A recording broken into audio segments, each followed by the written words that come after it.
Tere, minu nimi on Kristi Aruküla, mina tulen Majandus- ja Kommunikatsiooniministeeriumist, digimajanduse osakonnast, meil on reaalajamajanduse valdkond ja meie kõige suuremaks huviks selles EID ja ärikukrute maailmas on see, et ettevõtete andmed liiguks piiriüleselt ja et ettevõtetel erinevad piiriülesed protseduurid, suhtlused läheks lihtsamaks.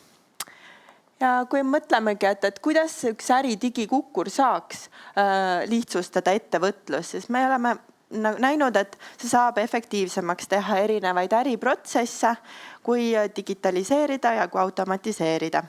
Samuti EIDAS pakub kõrgendatud turvalisust ja see on kasutajasõbralik, kui paraneb ärikultuur, kui muutuvad ärisuhted piiriüleselt nagu paremaks ja kui piiriülene kasutus avardab erinevaid ärivõimalusi.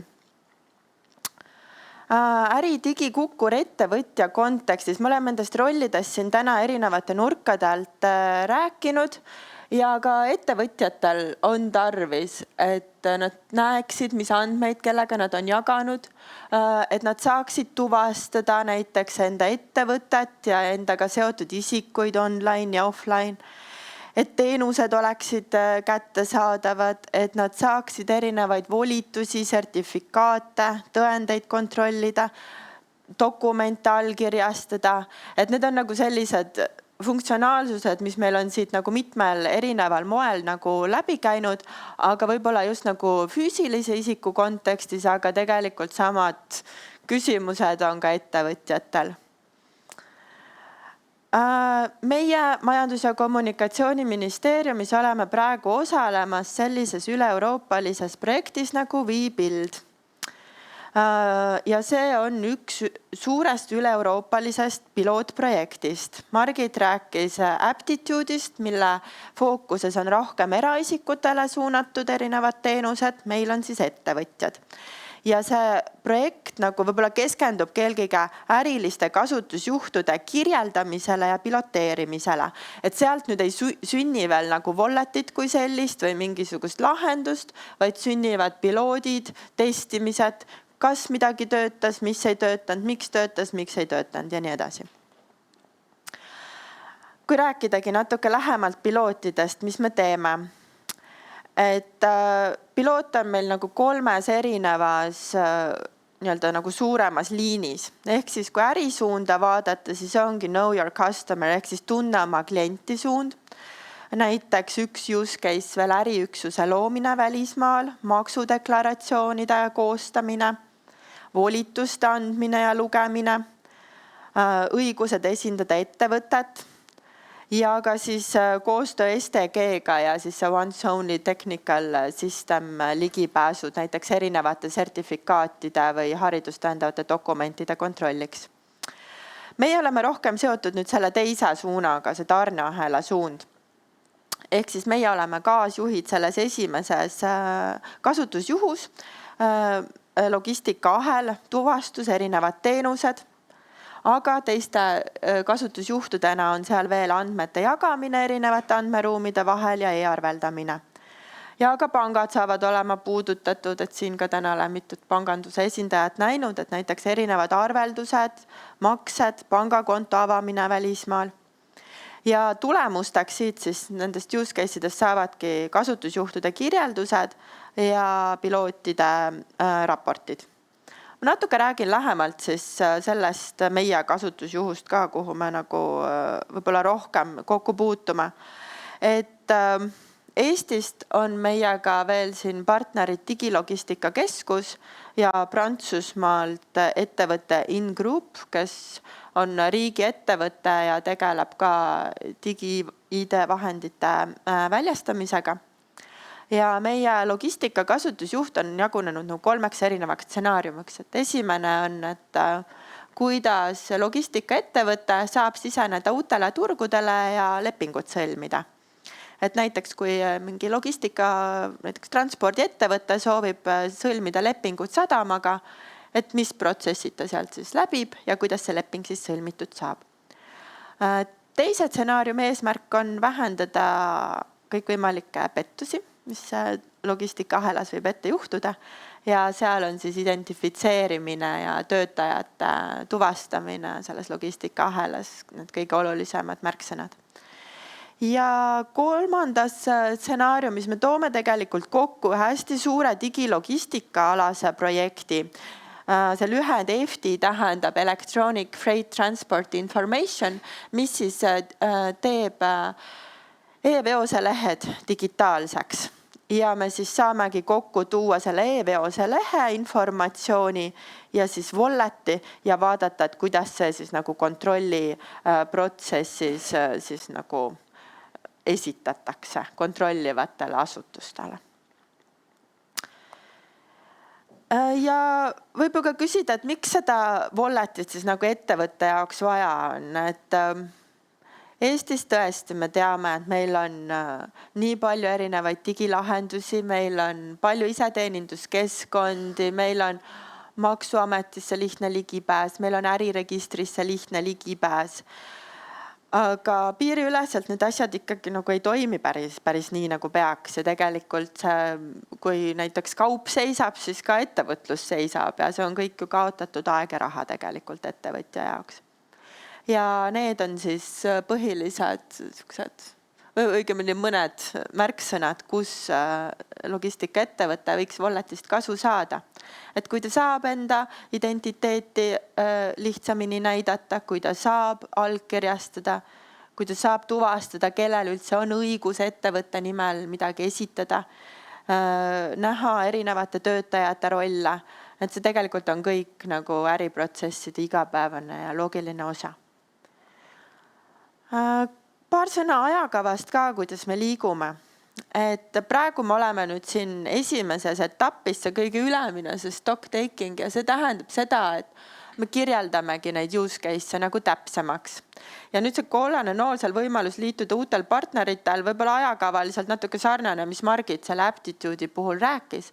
Aga meie projektis käib see siis niimoodi, et kui me nagu näeme, et mingid rollid on nagu puudu otseselt või meil on partnerlusest kedagi puudu, et siis nendesse puuduvatesse rollidesse on võimalik partneritel liituda.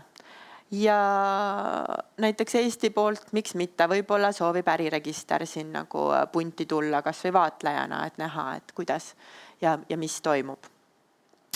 Ja projektis siis suuremad etapid siin lähevadki nagu pilootide kaupa, et testitakse liivakastides, testitakse partnerluses, testitakse piiride üleselt ja siis me nagu näemegi, et millistes use case'ides on võib-olla suuremad kasud, kus midagi on veel puudu, vajaka, sest tegelikult see ülesanne ikkagi on nagu väga suur, kui mõelda, et kogu Euroopa peaks olema koostalitlusvõimeline ja kõik riigid peaksid mingitest ka siis äppidest või ka offline lahendustest nägema teiste riikide väljastatud sertifikaate, et see on nagu väga suur amps ja ka tegelikult digikukrute puhul praegu äridigikukrute puhul ikkagi on see sama, see 2026 aasta lõpp ju, millal justkui peaks olemas olema, aga me teame, et alles selle aasta lõpuks Euroopa Komisjon saab koostatud täpsema mõjuanalüüsi ja saab teha soovitused siis rakendusaktiks, et tegelikult neid venimisi on Euroopa Komisjoni poolt ka palju ja kui me võib-olla vaatamegi ka siin, kuidas seda digilogistika suurt projekti on ka komisjoni poolt koostöös siis nagu õigusliku ruumiga kujundatud, siis neil läheb täpselt samamoodi erinevate pilootidega nagu sünkroonis, ehk siis, et piloodid omakorda annavad nagu sisendit jälle õigusloomesse ja niimoodi samm-sammuliselt see protsess siis läheb, et nii ta on.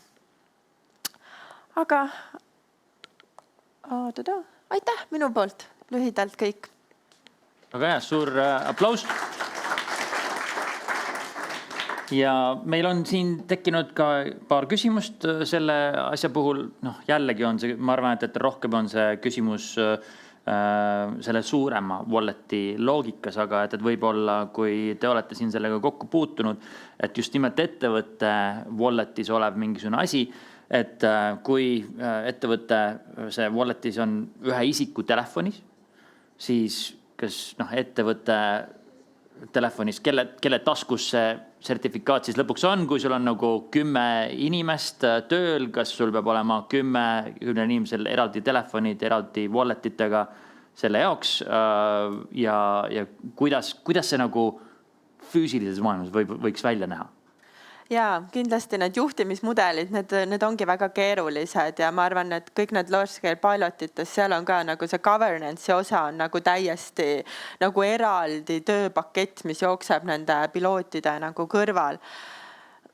Ma usun tegelikult ise, et tänapäeval juba kõigil mingisugune digivahend juba ongi nagu tagurpidi, et kui sina oled ka ministeeriumi esindaja ja sa pead minema näiteks ka näitama teisele asutusele, et ministeerium on, ma ei tea, sertifitseeritud mingisuguse asja vastu, siis kas teie kõrval on siis ka kõik ülejäänud 100 miskit ministeeriumi isikut, nendel on teine digikukkur, mis on business digikukkur, kus nad peavad siis saama ka kuidagi kõik need asjad kätte? Jah, see eraisiku kukkur ja äridigi kukkur selles osas peavad nagu ju veel koostööd oma vahel tegema ja Eestis näiteks praegu on käivitamisel see pääsukese süsteem ehk siis see volituste andmise süsteem, et eesti.ee saab ettevõtte hakata määrama enda eest siis nagu volitatud esindajaid. Jah, kuidas see kõik nagu praktikasse rakendub, see ongi nagu siuke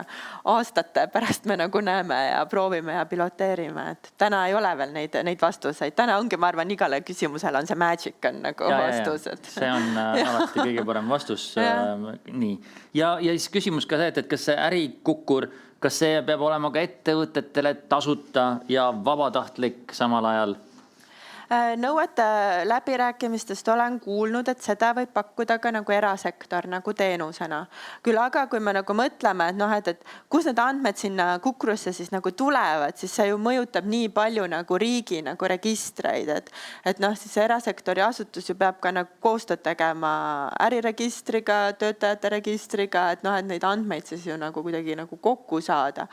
Et ma arvan, siin jälle jäetaksegi riikidele ju vist ka otsused, et kes kuidas seda nagu teeb, et Anna, ma ei tea, on teil mingit teistsugust teadmist või oled midagi rohkemat kuulnud? Ei.